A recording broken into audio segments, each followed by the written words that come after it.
really look closely at what's happened all over this city to feel what you're feeling and understand what New Yorkers are going through in all 5 boroughs.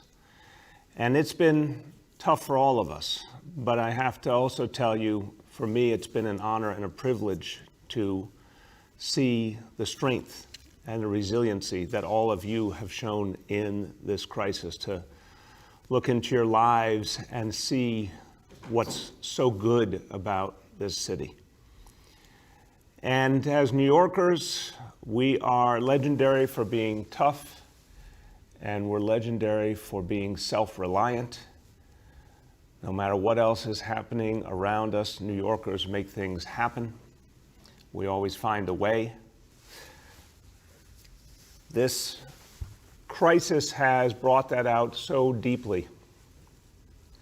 The strength that people have shown, the creativity, the ingenuity. That self-reliance is part of what makes this city so great. And I think we have shown the whole world, yet again, why New York City is a very special place. So I commend all of you for everything you've done and for once again affirming the beauty and the strength of this place. But just because we prize self-reliance, it doesn't mean we should go it alone. It doesn't mean that we have all the solutions here. We need help, and that's only right when you think about a virus that came to us from overseas and unfortunately made us the epicenter of this national crisis. We need help. We need help to get back on our feet. We need help to restart and recover. We need help to be whole again. And we need help to be the leader that we have been for so long in this nation in terms of our economy, our cultural life, so many of the elements of New York City that are great and also benefit the entire country. So there's literally no such thing as a city that could possibly stand up against a pandemic alone. So for weeks and weeks now, my clear demand to everyone in Washington, D.C. is understand what Washington needs to see, understand what New York City is going through, understand the fight that's happening here, come to the aid of New York City so that we can be strong again, so that we can be the leader we have always been, helping this entire nation. What we have needed is a clear commitment from the federal government for a massive stimulus plan that would put us back on our feet and make us strong for the future. And finally, we see the beginning of such a plan. Finally, we see a step forward in Washington that really responds to what all of us have experienced over these last 2 or 3 months and all that we've gone through. Finally, we see the beginning of an answer in Washington, D.C. This is the biggest healthcare crisis, the greatest challenge that we've faced in terms of healthcare in a century, in the city, in this nation, the biggest economic crisis since the Great Depression, and they're both happening at once. So it's only right that we would see a proposal come out of the House of Representatives that equals that moment, that actually speaks to the fullness of what's happening here, the unprecedented healthcare challenges and the disparities that have come up so clearly, and the unprecedented economic challenge at the same time.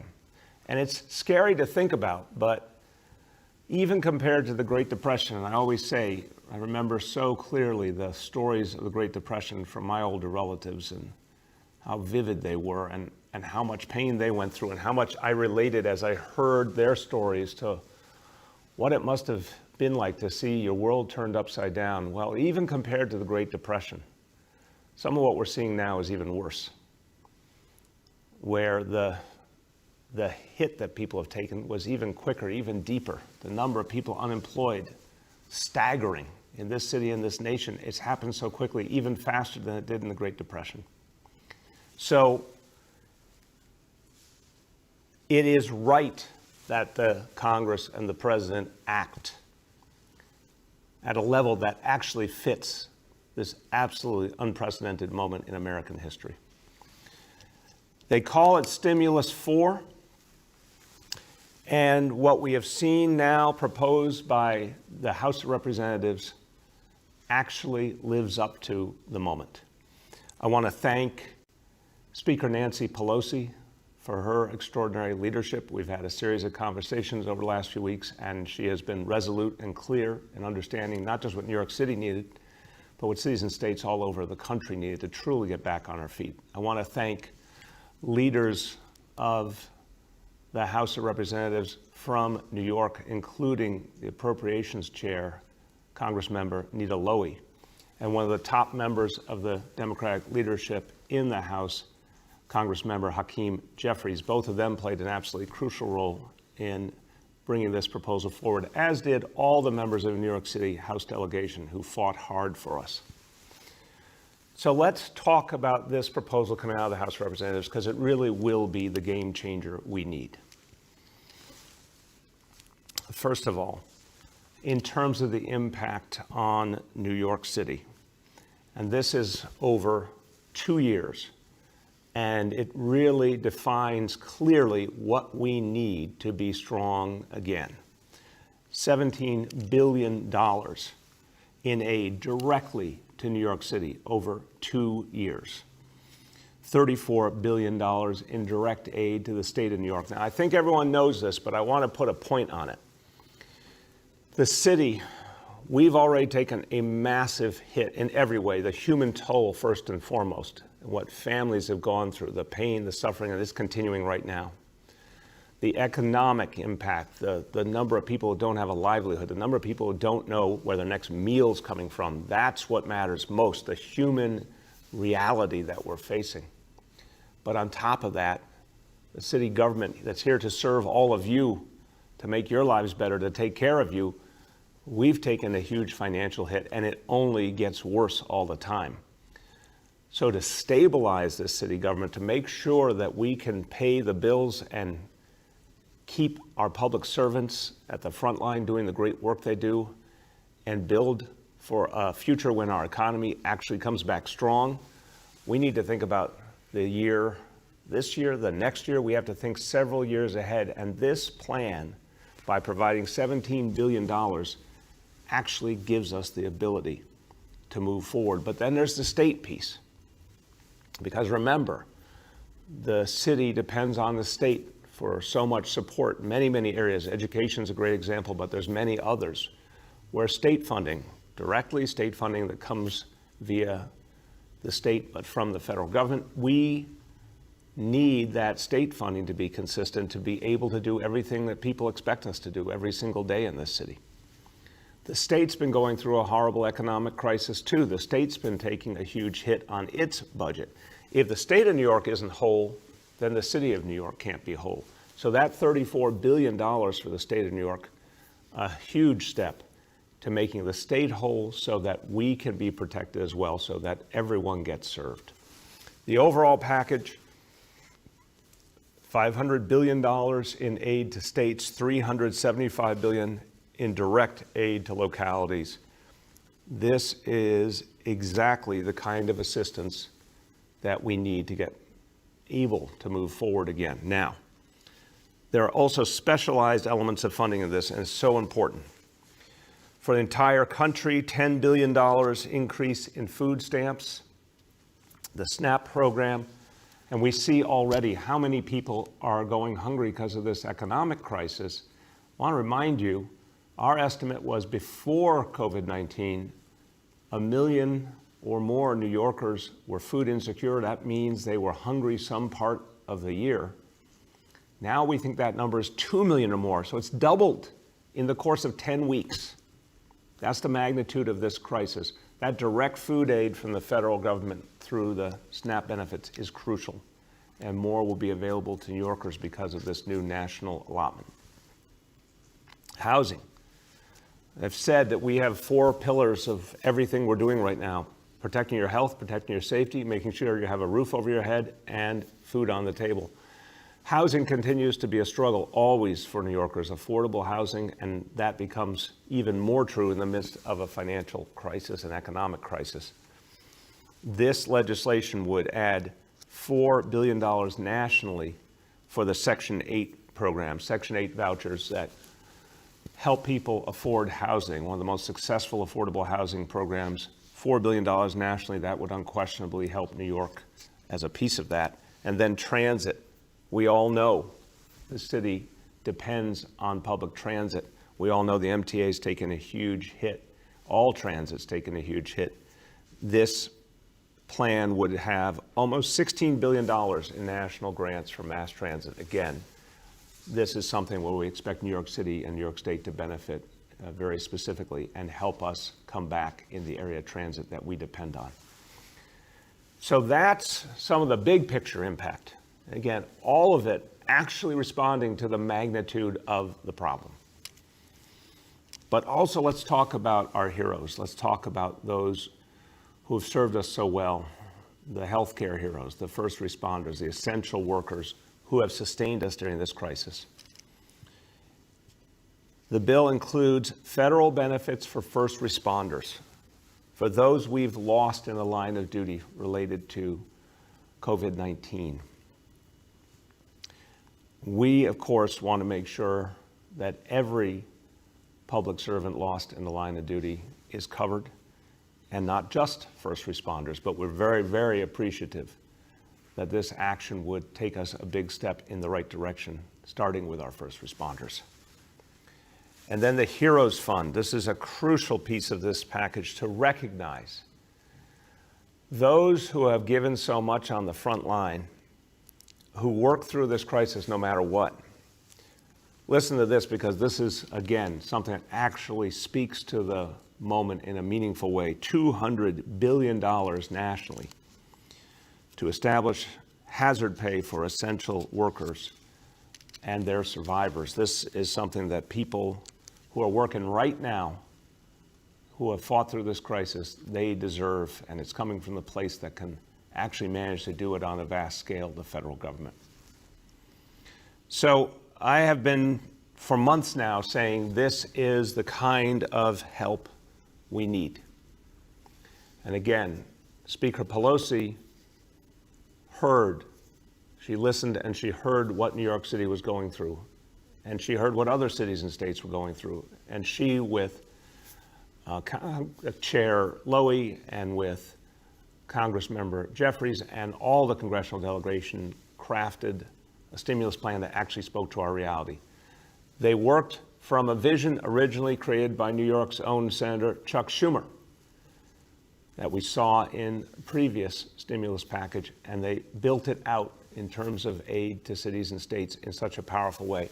Senator Schumer also deserves our thanks, and he now has the very tough job of shepherding this through the U.S. Senate, and that's the fight ahead that we'll be talking about a lot in the days and weeks ahead. Thank God Senator Schumer is in the role he is in as the Democratic leader of the U.S. Senate, and we're going to be depending on him more than ever.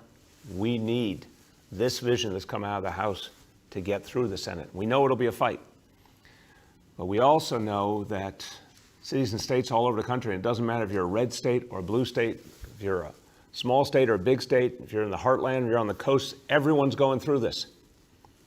So we expect that mayors, governors, Republican and Democrat alike will be fighting in their states for this package, telling their senators, Democrat and Republican both, how important it is to get it done. It's going to be a fight, unquestionably, but it's a fight we can win because it's the right thing to do, because this whole country is feeling something, going through something common, and because there are going to be so many voices and a clear bipartisan message that this is what our nation really needs. So I'm going to say it simply today. The difference maker right now, the person who could make all the difference and ensure that this plan gets through the way it is, the way that would actually help us to fully get back on our feet, is obviously the President of the United States. And I'll say it simply today. Mr. President, we're looking to you. Your hometown's looking to you, and cities and states all over the country. And again, we're not red America or blue America at this moment. We're one America trying together to recover. We need you. You say the word, and the U.S. Senate will follow. It's as simple as that. Okay, so that fight will proceed in the days and weeks ahead. But right now, we're engaged in a fight, an urgent fight, this very minute. And this involves our children and protecting our children.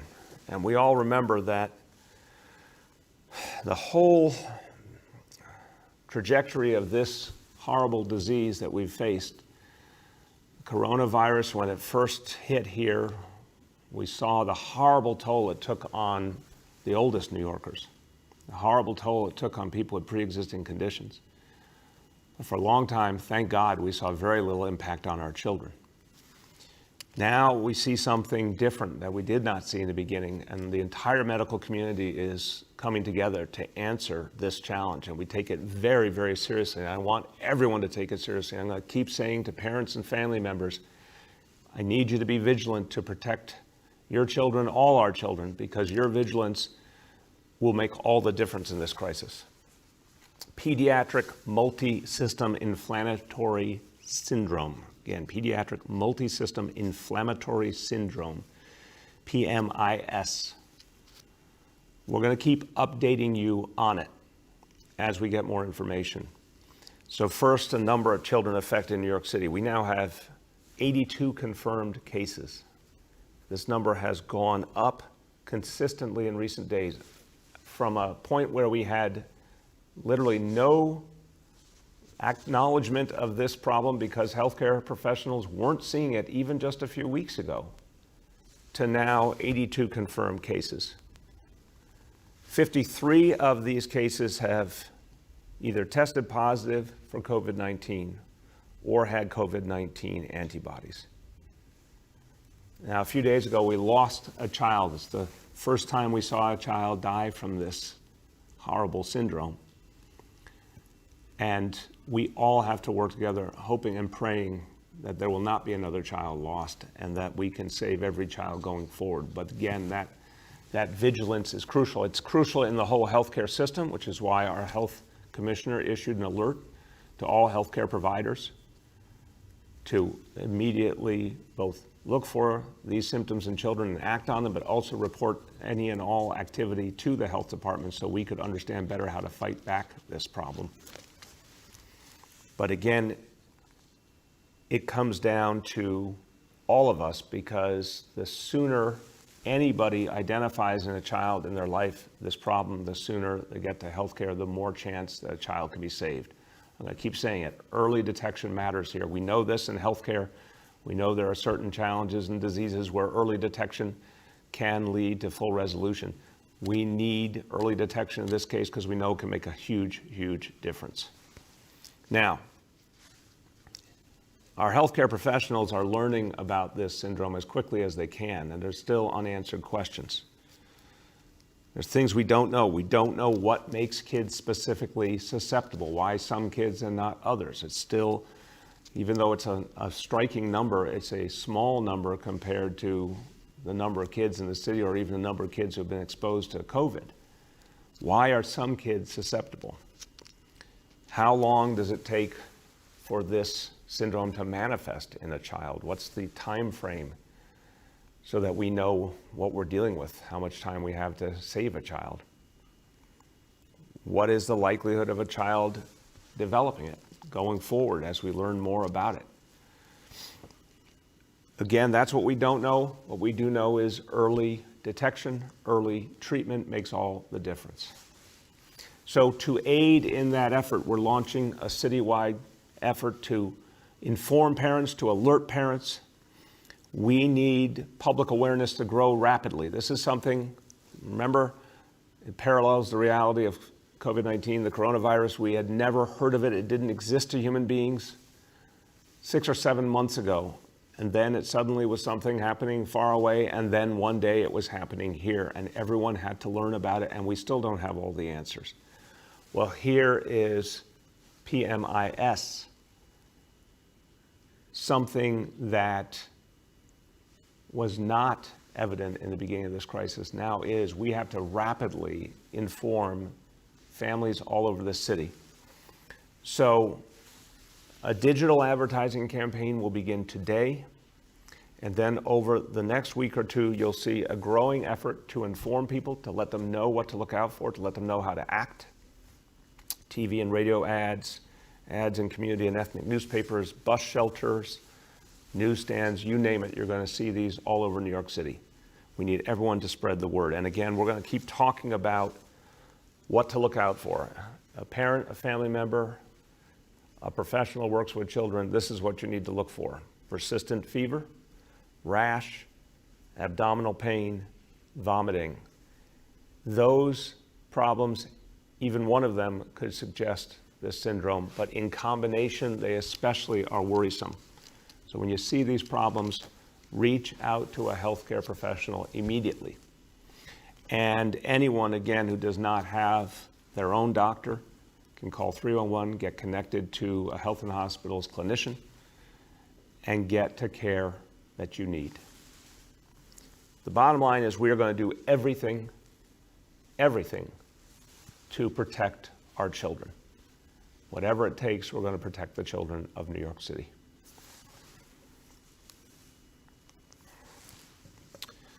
Well, it all comes back to, when it comes to protecting people, protecting our health, it all comes back to deepening our efforts to reduce this disease with the things that are working. Social distancing is working, shelter in place is working, face coverings are working. We see it every day. We see the facts, we see the evidence. We want to make it easier for people to socially distance, particularly as the warmer weather comes on. And the Open Streets Initiative is helping us to do that. We've been working with the City Council, NYPD, DOT, a real joint effort to keep building out the Open Streets vision. So to date, we announced several waves of open streets opening up, total of over 9 miles. By tomorrow, we will double that total. 12 miles more of open streets will be opening tomorrow, Thursday. And this will be different types of open streets. It'll be streets managed by local partners like business improvement districts, streets supported by local precincts, where the precincts will figure out a plan with community members to make sure the open streets are protected and that there's presence to make sure people are safe. And then protected bike lanes. So we've got a lot of partners in this, and we're going to be showing you on the screen different places that they'll be and different people who have been partners and organizations. But let me take the opportunity now to thank all of our partners. The business improvement districts, they've really stepped up here. I want to thank all the bids involved. You do so much good for your communities. Here's a time in the middle of this crisis where you found a new way to do something that really helps give people a new option and help protect people. Thank you to all the business improvement districts, to all the local alliances that do so much for their neighborhoods, to the local businesses that have stepped up and said, we want to be part of the solution in our community, and we'll put time and energy into creating something safe and something helpful for the neighborhood. So the local partner streets will be adding 1.3 miles of open streets in Queens, Brooklyn, and Manhattan. All will open tomorrow. Now, I mentioned police precincts are getting involved, working with community members, making sure that open streets are available to people but are also safe. Precincts are working together with community partners to add 7.6 miles of open streets, and that will be in the Bronx, Queens, Brooklyn, and Manhattan, all opening tomorrow. And then, again, that mileage, 7.6 miles. Then streets adjacent to parks. This is something that's very important, particularly as the weather gets warmer. People are gravitating to parks. We want to make sure there's ample space so there isn't crowding. We'll be adding 2.8 miles of streets around parks. This will be in Brooklyn, Manhattan, Queens, and Staten Island, all opening tomorrow. And then protected bike lanes.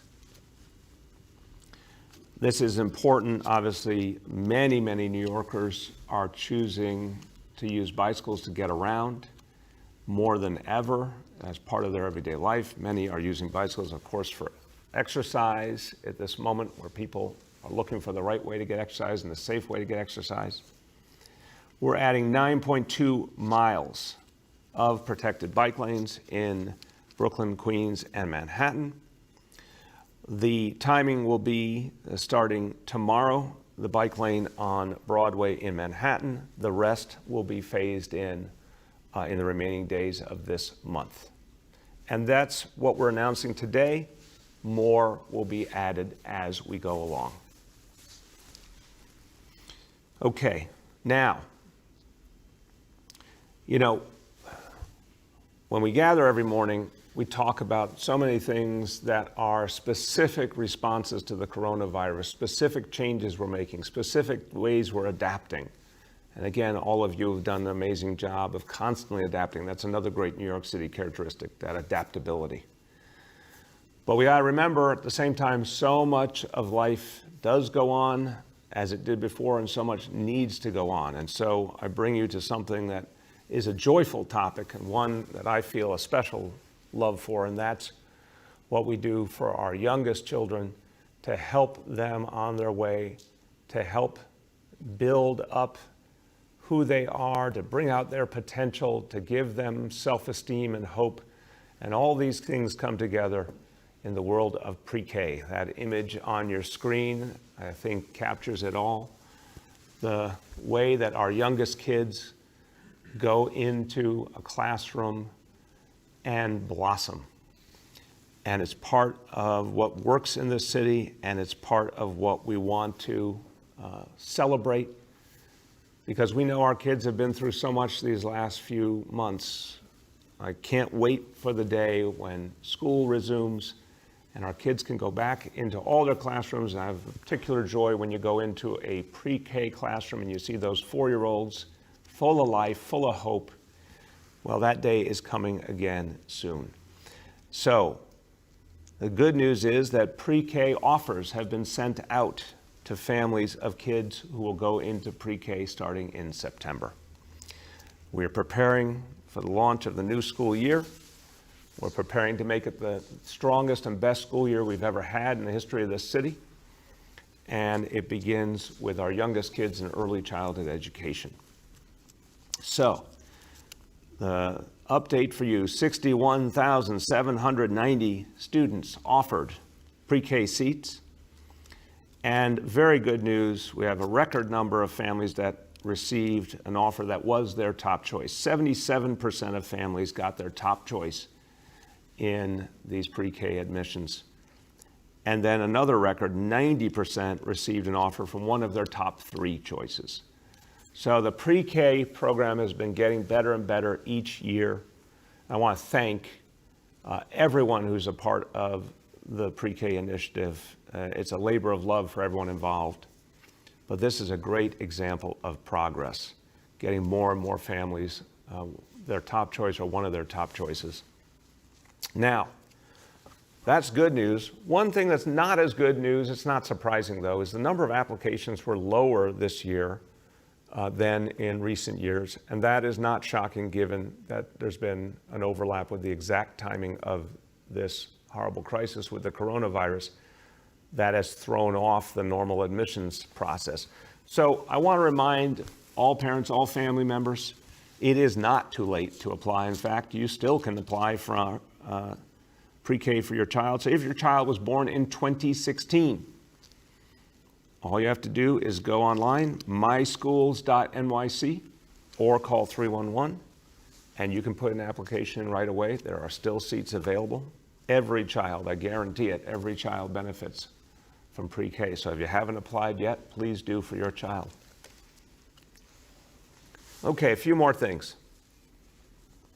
I talked about the hope and the joy I feel when I think about our pre-K kids. Well, when you talk about hope, You think about faith, you think about our extraordinary faith-based communities in this city. And I cannot say enough, I cannot praise enough the faith leaders of this city, of all faiths, who came together. This is a kind of consensus, a kind of unanimity that you could rarely find anywhere in the world, but here in this beautiful city, people of all faiths came together and their leaders did something extraordinary and said, in common, it won't be easy, it will be painful in many ways for people not to have their normal faith services.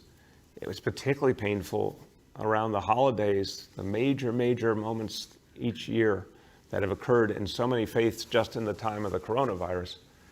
But our faith leaders did it. They said, look, there is nothing more important than saving lives, and we will take the lead. And they did the tough thing, and they said, we can't have our services until this crisis is over.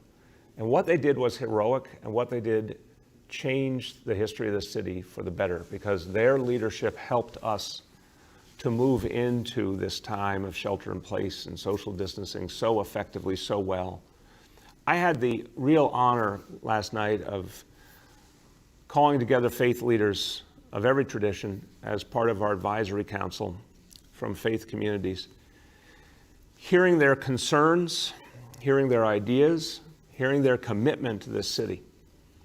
And it was a fantastic exchange and a very life-affirming exchange and a reminder of the extraordinary role our faith communities play in this city, and particularly the strength that these leaders have shown in this crisis. So I just want to thank and commend all the faith leaders of New York City. Special thanks to those who are serving our advisory council to help us figure out how we restart the city, how we create a fair recovery, how we address the material and spiritual needs of the people of this city, how we do things at the right time to keep people safe. A very, very powerful discussion and a very tangible discussion. So many of the faith leaders are concerned to make sure members of their congregations get the food they need, and they're partnering with us. And they've always partnered with us in so many things, including helping homeless New Yorkers and so many other people in need. So it was a great indicator of another strength in New York City, that our faith communities are present and accounted for in this fight, and we are all working closely together to fight back this disease and get to a better place. Now, I mentioned homeless New Yorkers.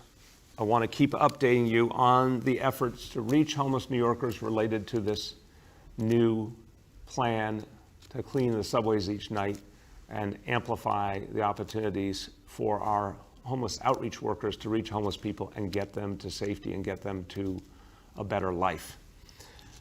Here are the results from last night. 370 homeless individuals were engaged, 213 accepted help, 178 went to shelter, 35 to hospitals. Again, I've said it enough times, I'm not going to repeat it. Unprecedented results, and the trend continues now for over a week, very, very consistently. And this, if we can sustain this, is going to have a very long-term and positive impact reducing homelessness in New York City. Before I get to our daily indicators, I want to offer some thanks. I've seen so much greatness in the city, I've seen so much strength, and I've also seen so many instances of people stepping up. We talk about all the heroes in this fight, and then we have so many people come to the aid of our heroes, come to the aid of everyday New Yorkers. Many companies, many organizations, some of them in New York City, some of them in other parts of the country, some of them in other parts of the world, keep stepping up for us. So first of all, so many organizations have focused on getting us the protection that our heroes need, the PPEs, the personal protective equipment. So I want to thank them today. That's what I'm going to focus on with my thanks today, the folks who have done so much to provide PPEs. So AmeriCares has provided 550,000 KN95 masks, 13,000 surgical masks, almost 1,000 packages of disinfectant wipes.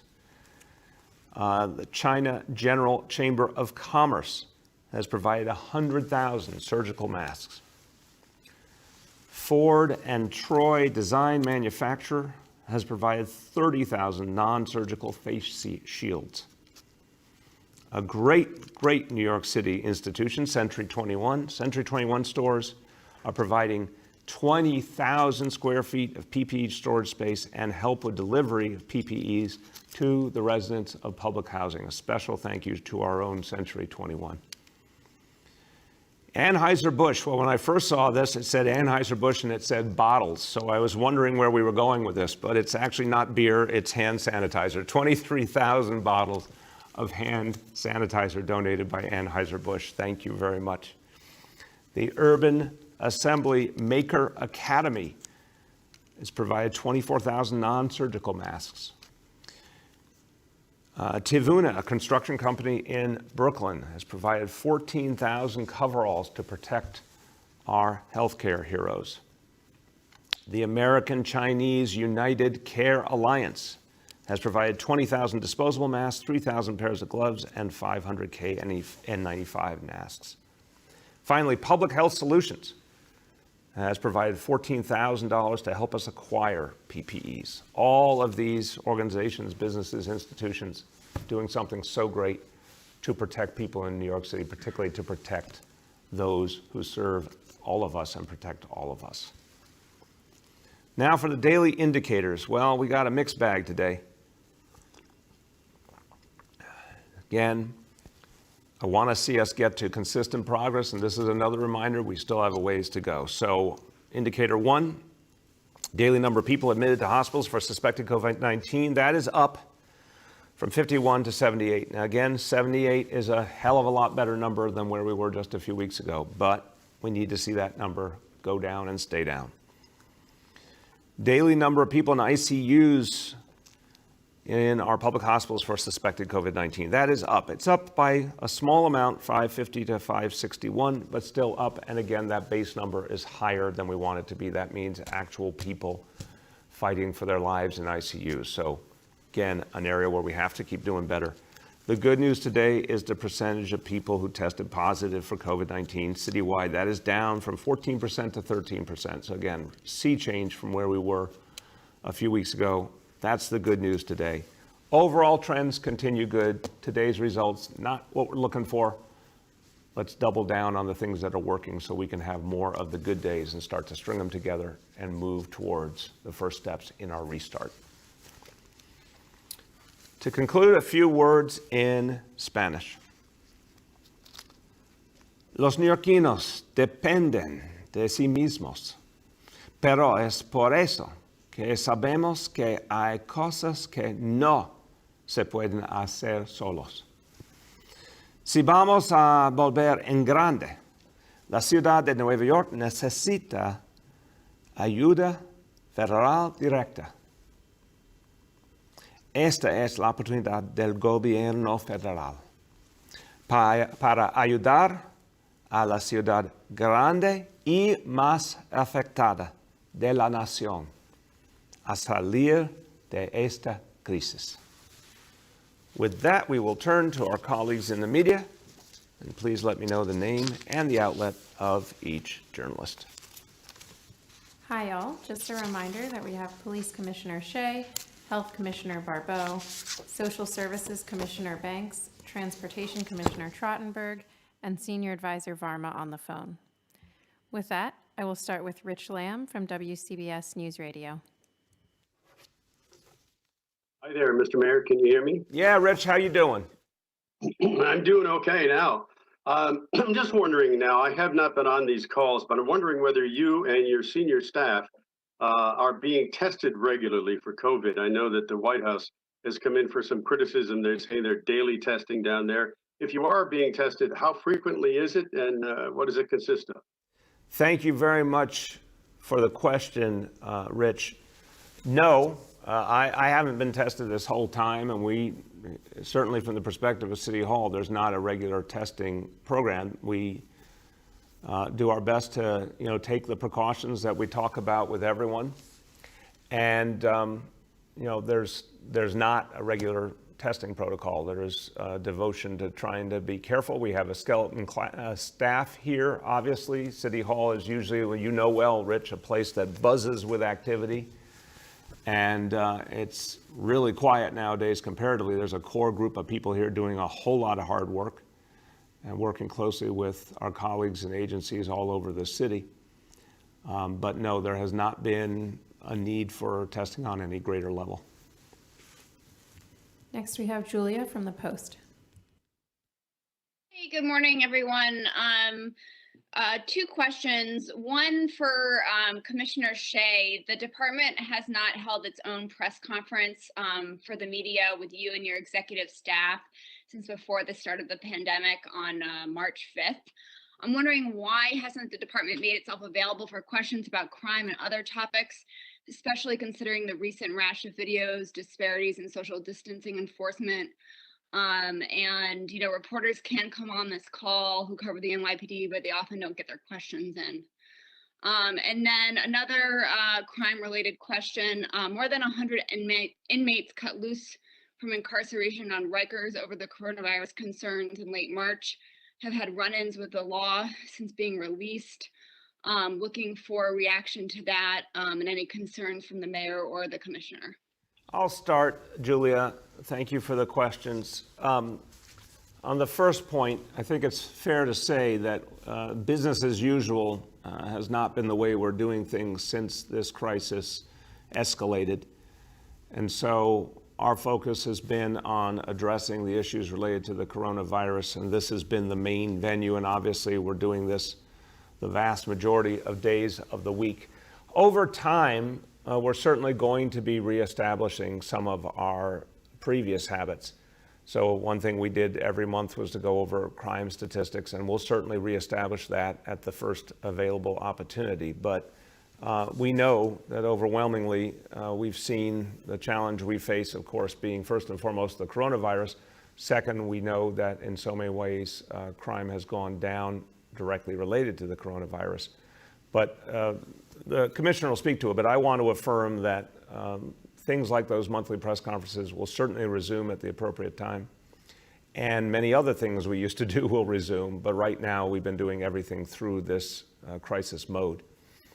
On the question of the releases from our jail system, again, I think this was an example of New York City leading in a crisis situation. The fact that we had to do something from a perspective, a humanitarian perspective, a healthcare perspective, working with the leadership at Correctional Health, deciding what was the right way to keep people safe in our correction system, the people who work there, the people who are inmates there. And the plan was put together on the basis of specific health challenges and dangers, and of course, referencing what kind of offense people had committed. That effort involved the city directly in many cases. In other cases, required decision-making by the state or the district attorneys. But I am convinced it was the right thing to do because we were thinking about the health and safety of everyone involved and looking to save lives. I'm disappointed in anyone who is shown mercy and then turns around and commits an offense. But everything will be dealt with in the long term because any offense will meet with its consequence. And again, when this crisis is over, anyone who is awaiting trial needs to be reincarcerated will be. So this was the right approach, but again, I am absolutely disappointed when anyone doesn't act in the spirit consistent with the mercy they were shown. With that, I'll turn to the commissioner. Hey, Julia, how are you? Thank you for the question. You're right. I mean, we've certainly curtailed our press conferences over the last couple months intentionally, you know, due to this pandemic. But I would just point out that, you know, although we have a DCPI that, like the rest of the department, is running a little bit of a skeleton crew, we're certainly fielding questions on a daily basis, incoming and outgoing, trying to be as responsive as possible. We've been doing a lot more, I think, pushing information out on social media. We've been doing live social media where there's questions that are coming in and we try to address anything there. And in terms of the crime statistics, I think the mayor hit it on the head that, you know, I think we've through a number of outlets put out and through these very press conferences, the fact that crime has been pretty significantly down in the early stages of this pandemic. We're starting to see some concerns recently, but we put all of these statistics out, including the end of the month for April, through a press release. So I think we're covering most bases here. There's no plan immediately right now to jump back into the quote-unquote routine end-of-month press conferences. We had a stand-up this week with that terrible incident in Staten Island, but that would be probably the exception rather than the norm at this point, just erring on the side of caution, and we'll use other means to get the word out. Regarding the releases from Rikers, look, I've said a number of times, whether it's releases from Rikers Island or, we have a serious concerns recently with parole. I mean, we're seeing that core issue that we've seen for a number of years, that 8.6 million people, and most of them commit absolutely no crime, but we have a core group of people that unfortunately do commit a disproportionate amount of crime, and it's usually a challenge to keep that under check and to do it as efficiently as possible, being fair, et cetera. But, we'll get a handle on it. We'll be fluid and adapt to changing conditions as more people start coming out. We'll probably see crime rates ebb and flow in different areas, and we'll be ready to respond accordingly. Next, we have Al Jones from 1010 Wins. Good morning, Mr. Mayor. How are you doing? Good. How you doing? Oh, getting by. This has to do with schools in the fall. Dr. Fauci kind of ruled out any possibility of a vaccine or treatment. So with all the unknowns about COVID-19 and the inflammatory syndrome, how can schools safely open in the fall? How do you convince parents that their kids can go to school every day and that it's safe? Because it seems like short of testing every kid every day, I don't know how the schools could be considered safe. Well, I appreciate the question. And look, my kids went to the New York City public schools, and I think like a parent all the time, and I can immediately empathize with the concerns that parents are going to have as we prepare for school. Now, we are most of 4 months away from school reopening. So that's a long time. We need to see, of course, how successful we can be at beating back this disease, limiting the number of cases, using all the strategies we've been using already, shelter in place, social distancing, face coverings, but then also amplifying the testing and tracing strategy, and that's a big X factor here. You've seen the number of cases steadily decline. Testing and tracing is going to bring a whole new sort of offensive thrust to this that could really change the trajectory further. So let's not discount the element of time here. What is the world going to look like when you get into July and August, when we'll be making the ultimate decisions, and they'll be based on the facts. We do anticipate more and more testing in general and specifically focused on schools, and lots of methodologies for keeping people safe, the cleaning regimens, for example. And we're going to have a plan A, which is to open the schools fully as normal. And then, as I've said, and the chancellor said, we'll have plans B, C, D, different types of options if we don't feel it's safe to open schools fully. But for now, with this much lead time, my goal is a full reopening with any number of protections in place to give confidence to parents and give confidence to educators and everyone who works in schools. That's what we're planning on. That's what we're going for. But it will all be about the facts and the proof of what we can do. That's what's going to determine the final decision. Next, we have Deborah Lee from Manhattan Times and Bronx Free Press. Good morning, everyone. I wanted to follow up on the conversations about social distancing in the U.S. And this question really is for both you, Mr. Mayor, and the Commissioner Shea. Given the interest and the focus on how there have been emerging patterns of what seem to be racial disparities and how these arrests are being executed. Are you looking, Mayor, to change anything, specific guidance for the department? And for that matter, would you consider appointing a social distancing czar or someone on that level that would actually focus wholly on this as we continue to sort of go into the summer and perhaps risk more and more of these kinds of arrests? Someone specifically focused on this kind of policy when you're looking at policing specifically, particularly as you're talking about a more just recovery for all communities.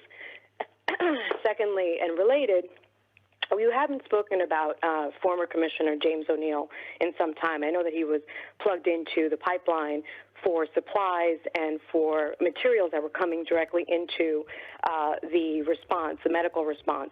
Would he be someone you'd consider for this kind of post if you were to consider it to begin with? And secondly, what is he doing these days as we talk about the city and its recovery process? Thank you, Deborah Lee. First of all, Jimmy O'Neill, boy, what an amazing positive story of,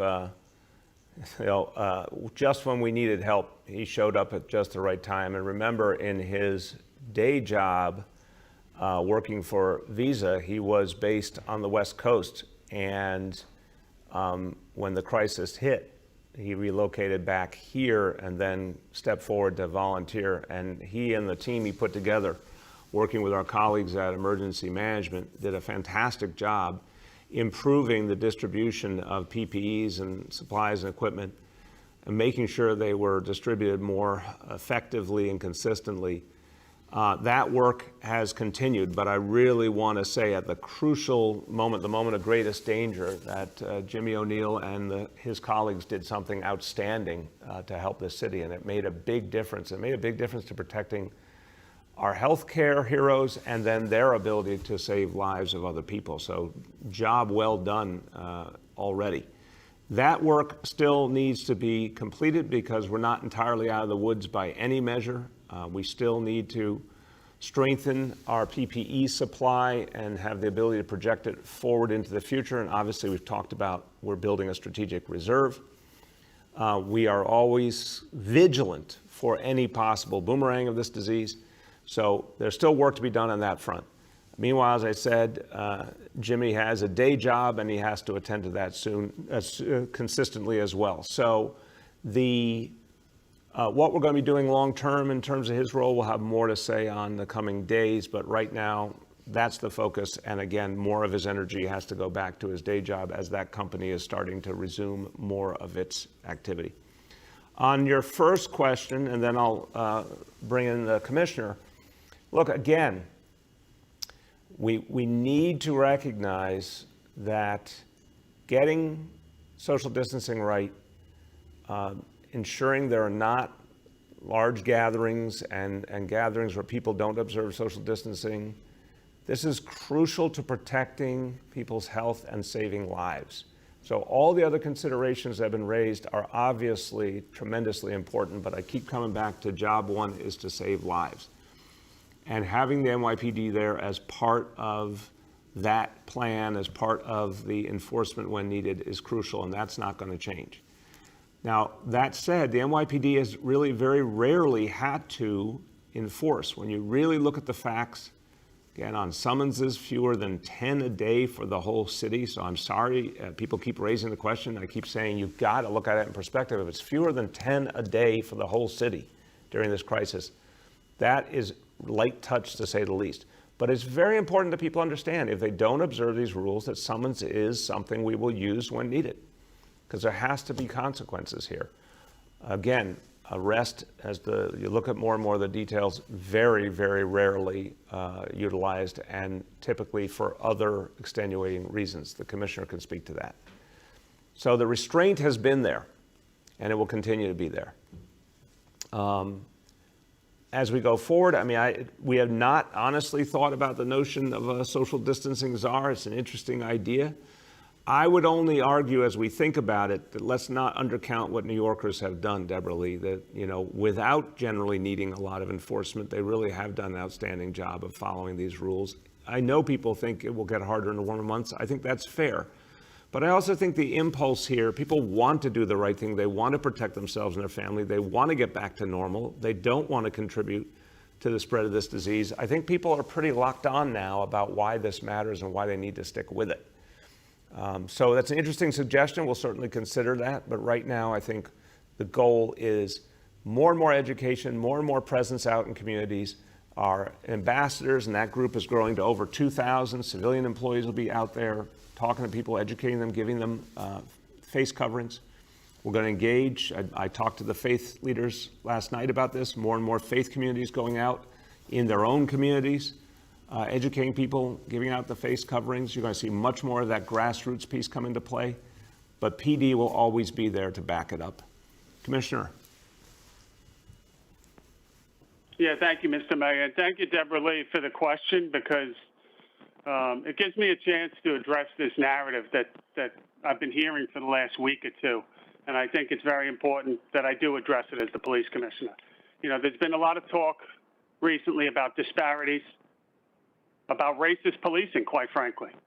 And then it's followed generally by a press conference or maybe even a demonstration about how the NYPD is acting. And I think if we step back and be honest here, you know, I think we can all agree what we've seen on some of those videos is incredibly disheartening. It's not what we want to see, and it's quite frankly disturbing. When you have a situation, if the police is wrong in an instance, whether it's on one of these videos or not, there has to be accountability. I think there has to be transparency. And that's my job as the police commissioner to make that happen. And quite frankly, if that's not happening, I shouldn't be in this position. We also have to recognize that police officers are human. They are you, and they make mistakes. They're not infallible. So that's the backdrop.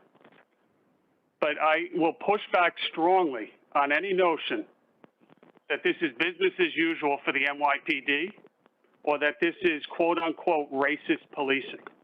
I think this could not be anything further from the truth. Let's remember, we are a majority police department. Fact. We make fewer arrests than we ever have. Fact. We make fewer summonses issued, and that's whether it's in a pandemic or not in a pandemic. Our record over the last 6.5 years is there for anyone to see in how we police this city with the lightest possible touch. You can continue this discussion regarding civilian complaints, use of force, stops, firearms discharges. All of these things are either at or near historic lows. I don't think anyone would say that we're racist when we're delivering food to elderly victims that are shut up in their apartments, or when we're playing with kids and looking for having things to do in summer through parts of this great city, which is going on planning as we speak, or when we're visiting the victims of domestic violence, or when we're working with homeless or the mentally ill and bringing them to the hospital. Now back to disparities for a moment. We have issued a small number of summonses, even fewer arrests tied to COVID. Are they mostly to minority members of this city? Yes, they are, and I think you knew that answer before you asked the question. But no one is talking about the disparity of the last 10 homicide victims in New York City, and I think that should be spoken about. Or the victims of robberies across this city. Disparities exist in every facet of life, not just in New York City, but in this country. And it's rooted in much deeper issues than the New York City Police Department. So I would urge caution to everyone now to honestly, before a press conference is held on a 10-second video of a street brawl in the middle of the day in Brooklyn, in broad daylight, by the way, before it's turned into an agenda for press conference, it is dangerous. And I will repeat what I said, I think it was back in January, where words matter. We saw this in December of 2014 with Officer Ramos and Lou. We saw this with Minnesota's Familia. We saw it this January where 2 cops were almost assassinated sitting in a police car in the Bronx. And then the next day, a madman walked into a police precinct and tried to shoot more cops. And now in the last week, we have had death threats on police officers in New York City and their families. Over 10-second videos where the police officers are dealing with individuals that, quite frankly, fight not with the police department, they fight with everyone. They fight with their significant others. They fight when they go to court. They have open gun cases. They are gang members, and we expect our police officers to do the best they can. That is exactly what they are doing. So I would, again, urge caution. Accountability is what we must have from this police department. And I, as the police commissioner, will not stand for excessive force, nor will I stand and defend indefensible actions. But I will also not have my police department called a racist police department. Thank you very much. Thank you, Commissioner. I'm very happy that you shared your feelings with everyone and put everything in perspective there. I think you laid out the big picture that people needed to hear. And I hope everyone, as they're considering these issues, and they're very, very real issues, you made a point there about the history that hangs over us. There's a history of institutional and structural racism that afflicts this city and this country still. We have to weed it out in every way. And as Deborah Lee said, how does this all fit with a fair recovery? We have to continue to improve policing in this city as part of a fair recovery. We've got a lot more to do. But it is also really important to recognize the distance that we have already traveled and the changes that we have made. And the fact that we have made those changes is proof that we can make more changes. So, Commissioner, thank you very much for your comments.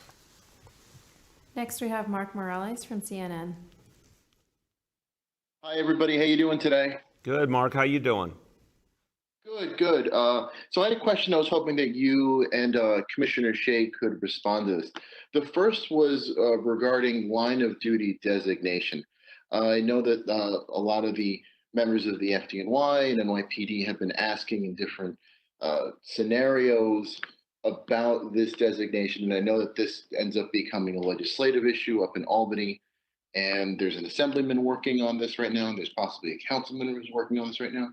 But I wanted to get an opinion from you both first. And where do you stand on line of duty designation? Where should it go? Where, how quickly should it be implemented? That was the first one. And the second one was about reopening as it applies to policing. And at this point, there's more people coming out on the streets, but stores are still not open. Does policing change in any way with an expected ramp up of people heading outside, for instance?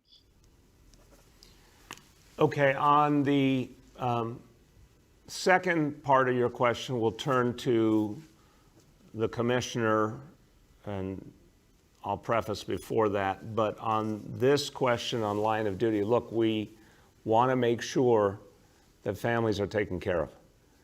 And we want to honor those who have served valiantly in this crisis and honor their sacrifice to us.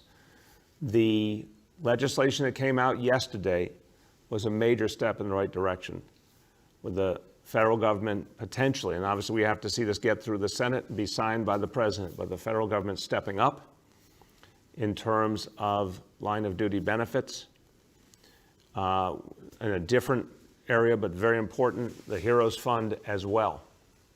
So we would need to see the maximum federal involvement in supporting line of duty families.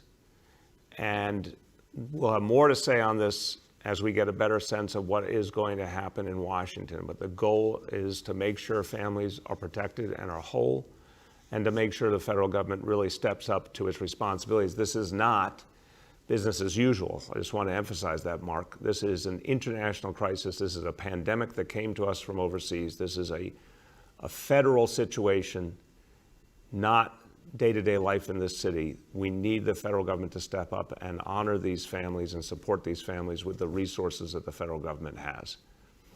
But we'll have more to say as we get a better sense of what's going to be happening with this legislation in Washington. On the question of policing going forward, I just want to remind people, and it picks up from the commissioner's powerful remarks, that we do expect in the warmer months different activity, unquestionably. But I don't want to discount how much there is a consensus in this city. The vast majority of people understand why social distancing matters, why avoiding gatherings matter, why face coverings matter. You can see it with your own eyes. When all of you in the media report on something aberrant, which is the nature of the media reality, of course it gets attention. But then we have to remember all the times when the everyday is happening, and the everyday is that the vast majority of New Yorkers have already adapted. And yeah, in the warmer months, they'll come with its challenges, no doubt. But people know this is about their own safety, their family's safety. Everyone who wants to get back to work, everyone who wants to get back to normal knows that this is part of it now, of abiding by these rules.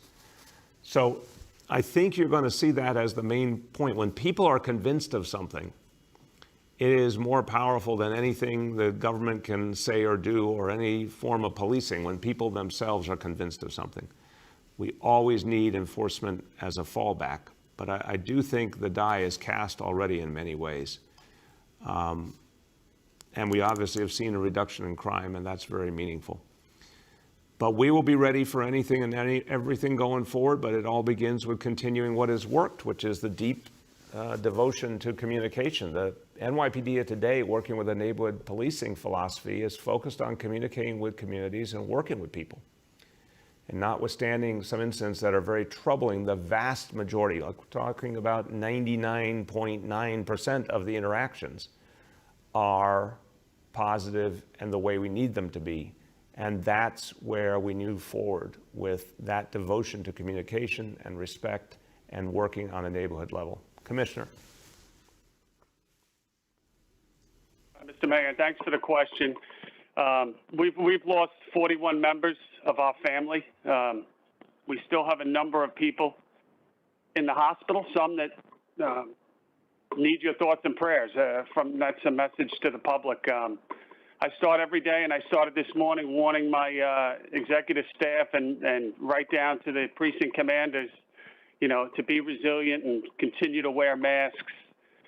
We had a couple people in the last day that were admitted to the hospitals, which ticked up a little bit. We had been doing so well over the last month, so this is first and foremost on our mind. And regarding the line of duty designation, it is, I would echo what the mayor said in terms of this is you would liken this to really what you saw in 9/11 in some regards, where the sheer number of people affected. And I could tell you that just in the police department, we have uniform members affected. We have the majority are civilian members, each with different benefits.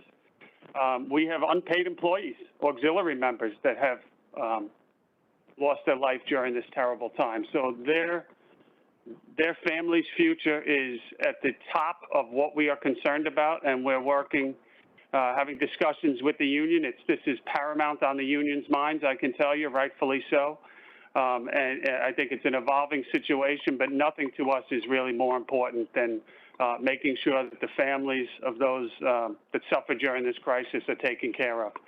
Regarding the policing and whether it's social distancing or traditional crime, I think that, like many parts of the city, I would expect there to be changes after this, and it's something that's just evolving. We'll have to be very responsive and fluid in terms of our workforce being able to adapt to whether it's ridership coming back on the trains, to what level, businesses opening.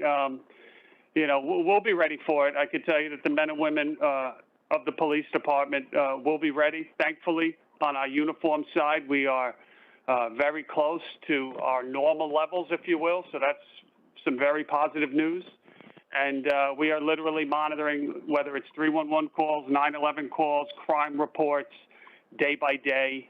I could tell you that there's been a drop off, for example, like in people visiting precinct station houses, but as the warmer weather comes out and as we move further into this, I think that things are gradually going to get a little bit closer to normal, and we'll be ready for whatever's thrown at us. Next, we have Henry from Bloomberg. Hello, Mr. Mayor. How are you doing? Good, Henry. How about you? How you doing? I'm good. I'd like to ask you a question about the schools and particularly about really young children. The city has been operating a program for several years, been pretty effective from what I understand, in offering therapy to young kids who are developmentally delayed in one form or another, occupational therapy, various speech therapy, and it's pretty intensive. It's, from what I understand, it's one-on-one visits with these kids. They're at a very vulnerable age, obviously, and I've been told that these are pretty valuable experiences for these little kids in rushing their development and helping them catch up. And of course, this has probably been suspended during the time. And since it's one-on-one, and it doesn't really involve the risks that would be involved in, which would require social distancing, why has the city not moved to increase or restart this service? Thank you, Henry. First, to your characterization, I want to affirm it energetically. The efforts like the early speech therapy can work wonders, and the occupational therapy, and this is really important. And like so many things in life, if you reach a child at the earliest years, you can have the most profound impact. So these are initiatives that really do work. I want to always tell you when I'm certain of something or when I'm not. I don't know exactly how the DOE has managed these services during this crisis. I imagine some of this actually can be done virtually, but I don't know that for a fact. So I need to get you a very specific answer. But clearly we want to keep providing kids the help.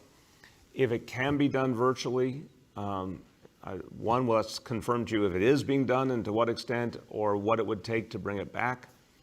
If it can only be done in person in some cases, when we think we can do that safely.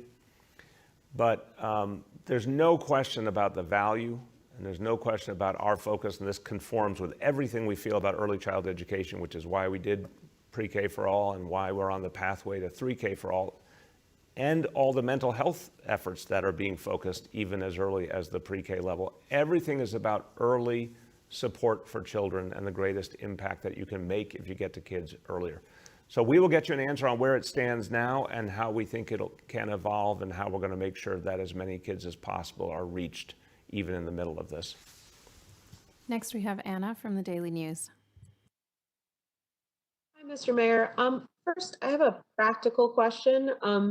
Has the city put any thought to providing clear masks or masks with a clear opening for the mouth for deaf New Yorkers? I know that obviously many deaf people read people's lips, so I'm curious if that's something that you guys have thought about.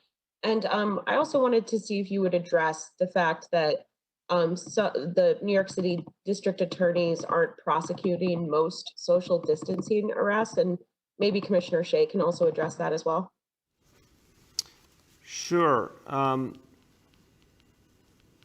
Again, on the arrest issue, there's been very, very few, and the commissioner can speak about the difference between an arrest that's directly related to social distancing versus an arrest that's related to something else, some other kind of extenuating circumstance. But any way you slice it, this is a really, really small part of the picture over now, 10 weeks of this crisis.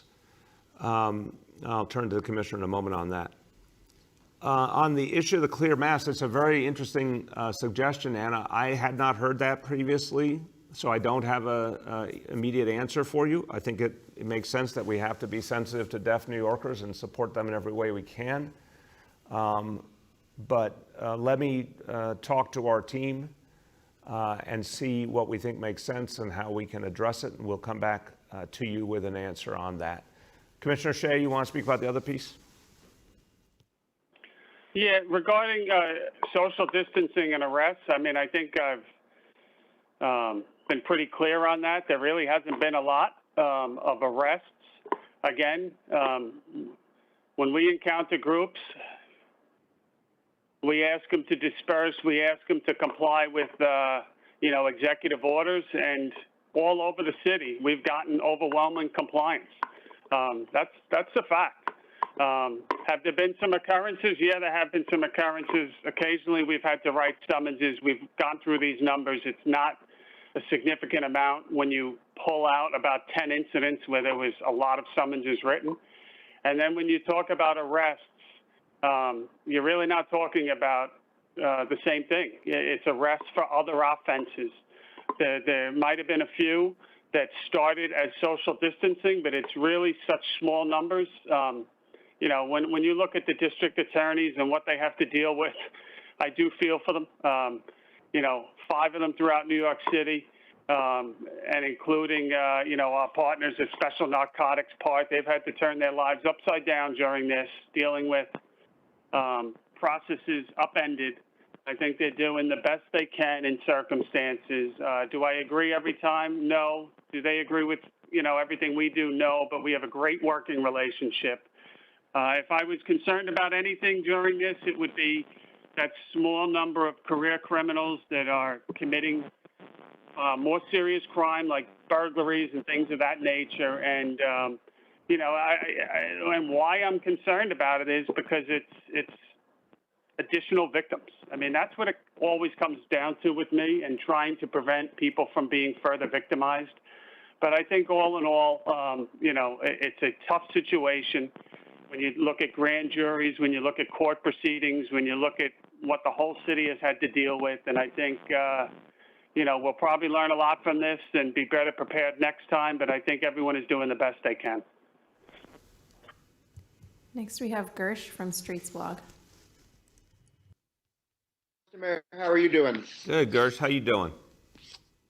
Oh, 2 words, virtual schooling, but that's enough on that. Anyway, I got 2 quick questions on open streets.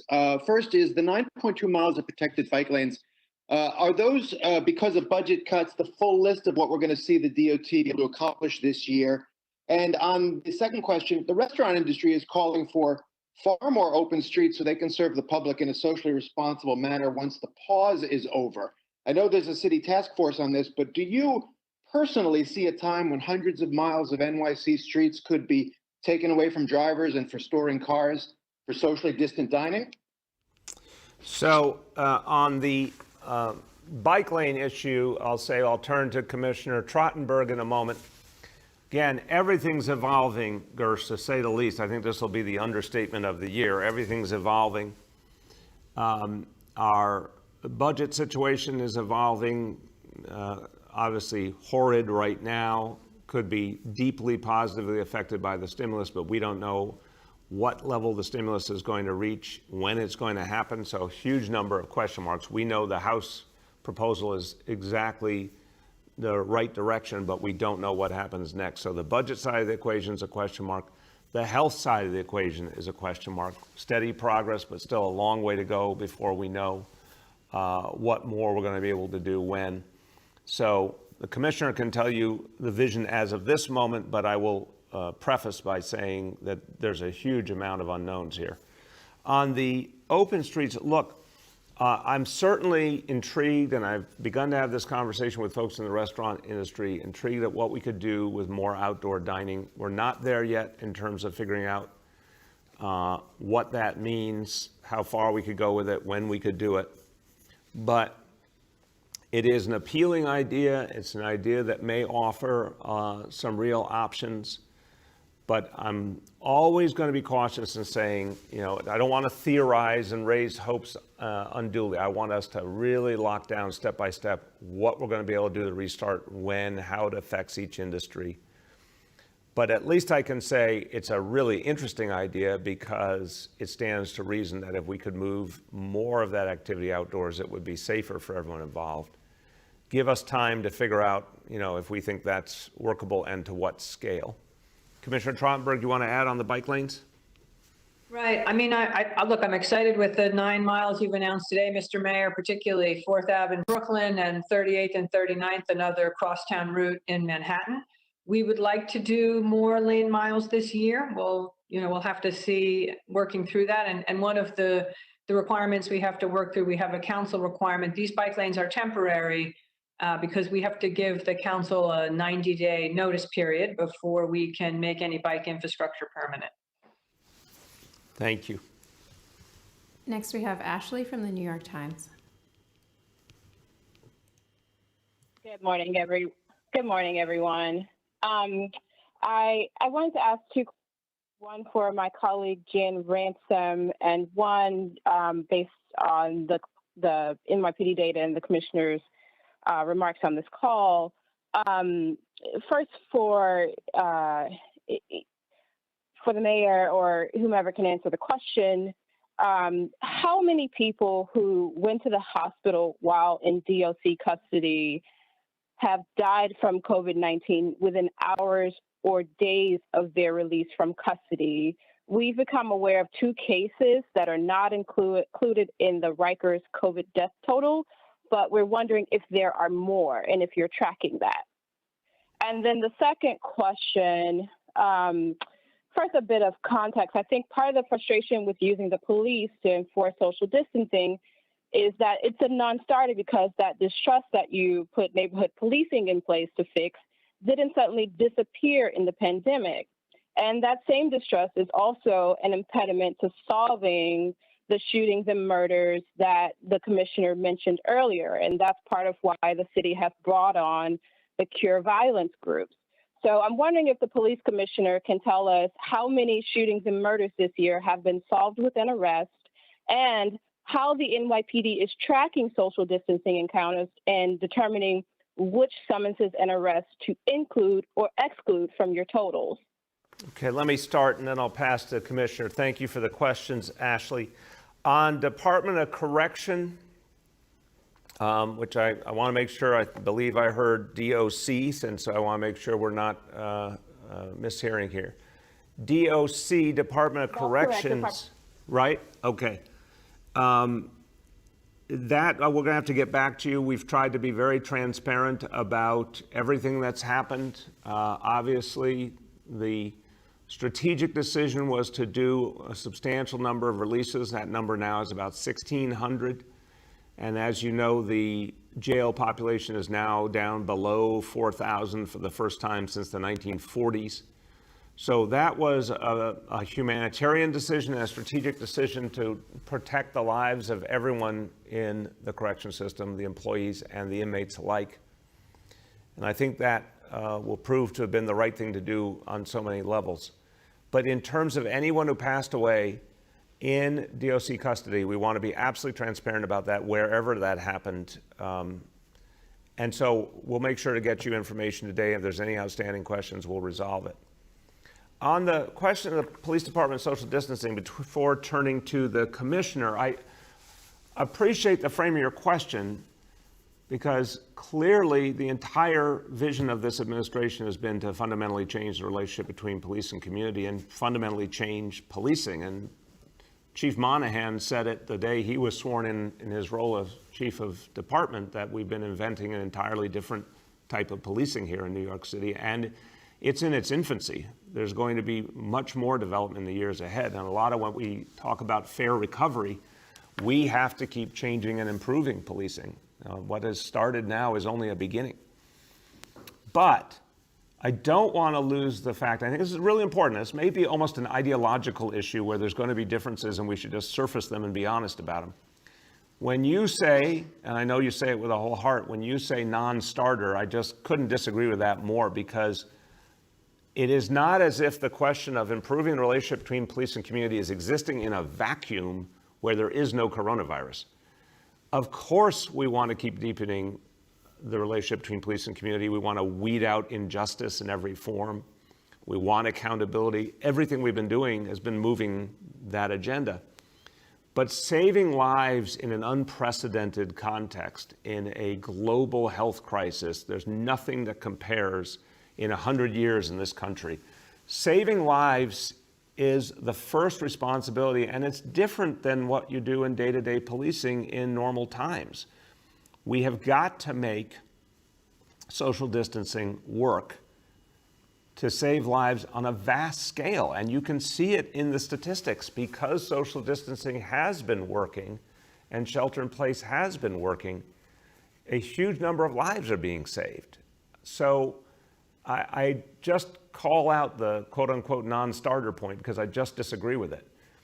The NYPD has to be part of this equation. That is my decision. That is what we're doing. Because we cannot have a situation where social do a lot of good things on their own, and I said earlier, overwhelmingly New Yorkers have. But enforcement, or the potential of enforcement, is part of what keeps people devoted to the right rules and the right approach. You can't take enforcement out of the equation, but you can use it very sparingly, and you can use it with a light touch, which is what the NYPD has been doing. And I absolutely agree to your reference to grassroots elements of the equation. We are going to use more and more civilians. We are going to engage more and more faith communities and community organizations to be the front, the sort of leading edge of the effort to educate people and remind them and give them face coverings, with the PD only when necessary playing an enforcement role. But I'm not taking that enforcement role off the playing field because we have to save lives in this unprecedented moment. And finally, you can do enforcement in a smart, communicative, respectful way. And that's what happens the vast majority of the time. And the videos of these improper activities, which will be dealt with, are very much the exception, not the norm. Go ahead, Commissioner. Hey, Ashley, how you doing? Ashley, can you hear me? Yeah, she's there. You keep going. Yep. Okay, so, I mean, you bring up probably what I would say, Ashley, is one of the most important things that we think about every day in policing. And it speaks to neighborhood policing. It speaks to transparency. It speaks to the relationships and why we do what we do, and it's trust. And, you know, this is not unique to New York City. I think this is what police executives across this country talk about when they start talking about, you know, strategies and fighting crime and dealing with communities and having relationships. Everything is built upon a foundation of trust. And if you don't have it, you're in big trouble. And we recognize this. This is, again, what's behind what we've been trying to do the last 6.5 years, and everything that I said before, and the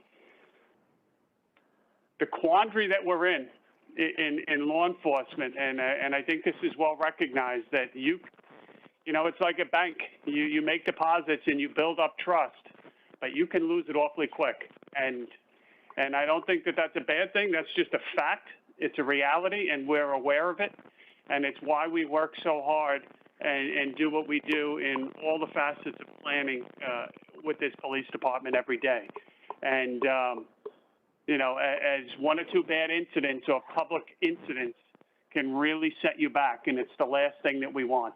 And it's something that we're aware of. It's something that we work towards every day. You know, when we get to that place where we have, you know, the nirvana, if you will, of police and community working together, community viewing the police department not as the police department, but their police department. That's where we really get to where we want to be. And it's an ongoing process, and it's something that we are committed to. It's why we instituted neighborhood policing. It's why one of my big regrets with this pandemic, besides the obvious, is that, you know, the first week we had to cancel the implementation of our youth coordination officers. I still think that's the next big level of really making a difference in this city. And we had 200 youth officers in training, and we just couldn't go on. There's been a lot of changes, Ashley, in the last 2 months. people working out of positions, people picking up the pace, people filling in, whether it's in detectives or police officers or executives for that matter. But no matter who is filling what role, the mission remains the same. It's keeping New Yorkers safe, doing it in the most fair manner to everyone, and moving forward and getting the heck out of this situation of this pandemic all together as quickly as possible. You asked about 5 questions there. The one that stuck in my head was the one about you mentioned shootings, I believe, or clearance rates. My language, not yours. I could tell you that on March 12th, we were up 23 shootings.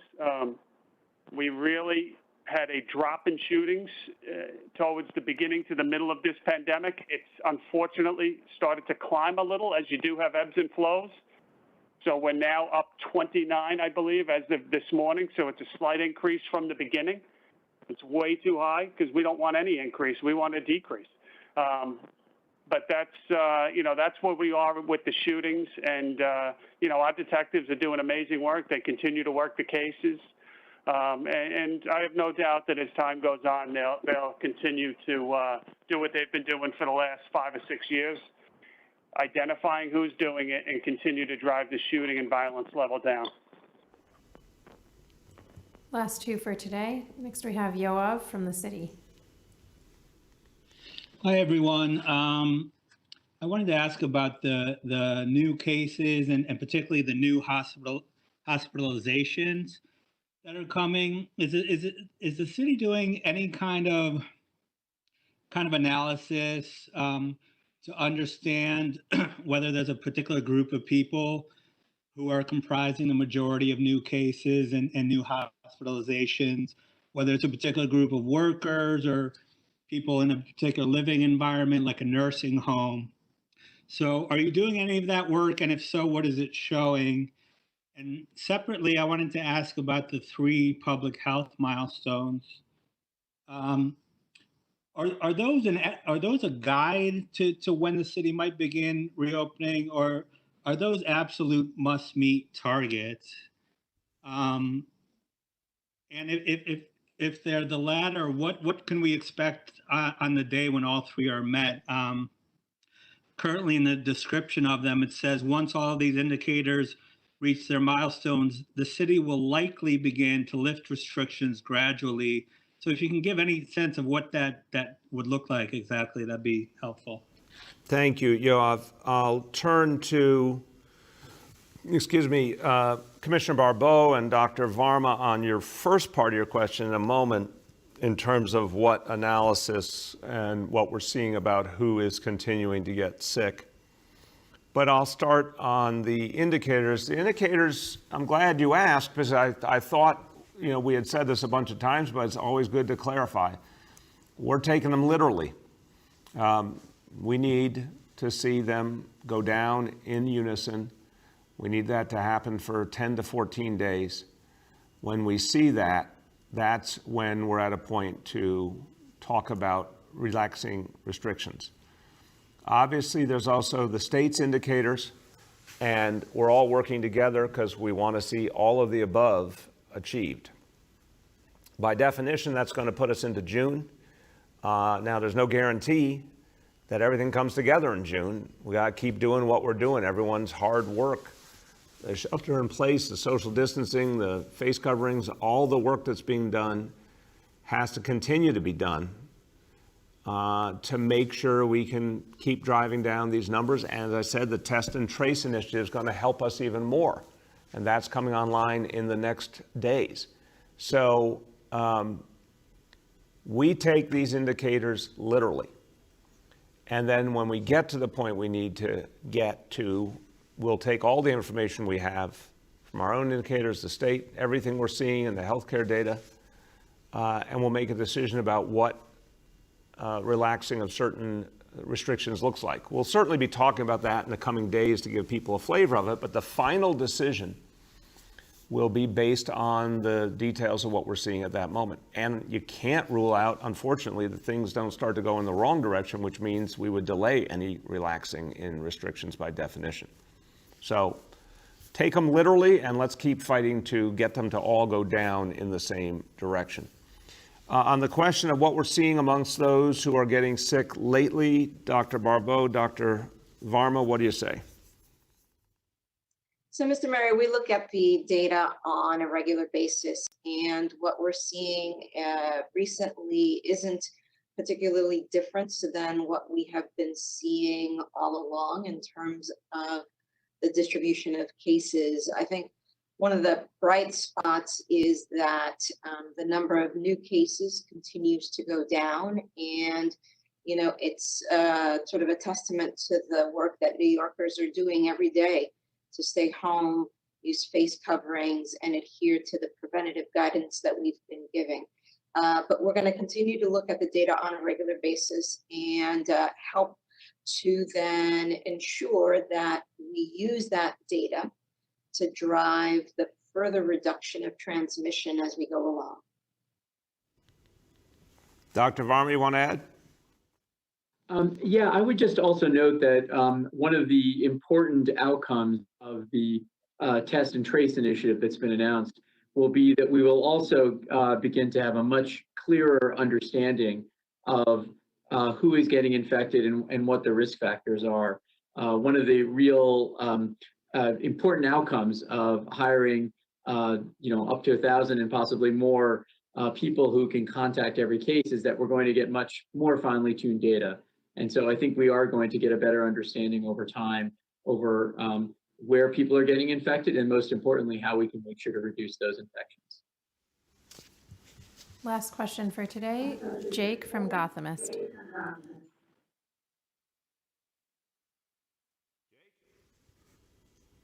I think we could hear your voice echoing. Let's try. Are we sure we got Jake?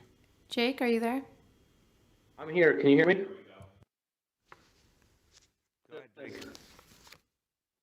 Hello? Yeah, we can hear you, Jake. Can you hear me? You can hear me.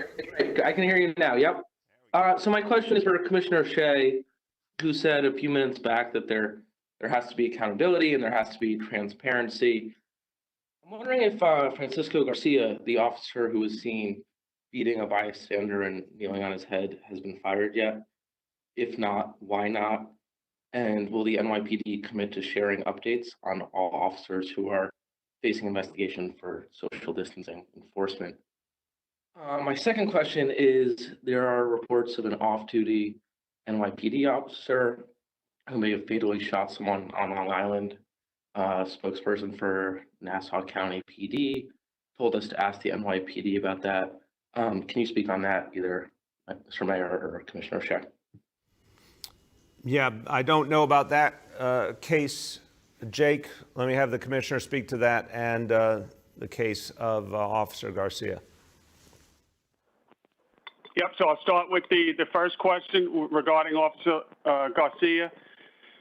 The 9th Precinct incident from the Lower East Side a couple weeks ago, as I stated before, within an hour or so, he was removed of his firearms and placed on modified duty pending the outcome of the investigation. And our internal affairs officers, Commissioner Joe Resnick, are coordinating very closely with the Manhattan DA's office as that case proceeds. We will have more to say when that case is, when that investigation is done. Regarding the incident last night, or yesterday evening late, in Nassau County, an NYPD officer discharged a firearm. That case is being investigated by the Nassau County District Attorney's Office as well as the Nassau County Police. I would refer any questions regarding the investigation to the Nassau County DA's office on that. I can tell you he was an NYPD officer that discharged his firearm. As a result of that discharge, an individual was struck in the head and killed, and it's an ongoing and very early part of that investigation. But we were conferred with almost immediately last night, and that is an active investigation. And as we work closely with the Nassau County authorities, we will have more to say. Thank you very much, Commissioner. Well, as we conclude today, many, many topics have been discussed in the press conference today, and there's many things going on in this city, but I want to bring our attention back to the thing that will really determine so much of our future, and that's what will happen in Washington, even in just the next few weeks. We don't know exactly what day the U.S. Senate will take up the stimulus package. We do know that the Senate and the President now have to make a decision about the future of New York City and cities and states all over this country. We do know the difference between a restart and not having a restart lies in that stimulus plan. The difference between a recovery or something much less lies in that stimulus plan. We know we cannot get back on our feet without that stimulus. The hit this city has taken is simply too much for us to recover anytime soon without federal aid, and that is true for cities and states all over the country. And again, red states, blue states, red cities, blue cities alike. So all of the action now goes to the U.S. Senate. But it's actually even simpler than that, because it's really one man who gets to make this decision. It's the President of the United States. The fact is that if President Trump acts, if President Trump speaks out, the Senate will follow. So, Mr. President, here is a chance to do something so good, so important for your hometown and for cities and towns and states all over this country. Here's a chance to get it right. Here's a chance to actually build the recovery we all need. Here's a chance to put aside partisanship and do something for the whole country, to bring us together as one. So we know you hold the power, and we know when you raise your voice, the Senate will follow. All we're saying, Mr. President, is speak up. Speak up for this stimulus so we can actually move our city and cities and states all over this country forward. It's in your hands, and what we need to hear is your voice so we can move forward together. Thank you very much, and thank you, everyone.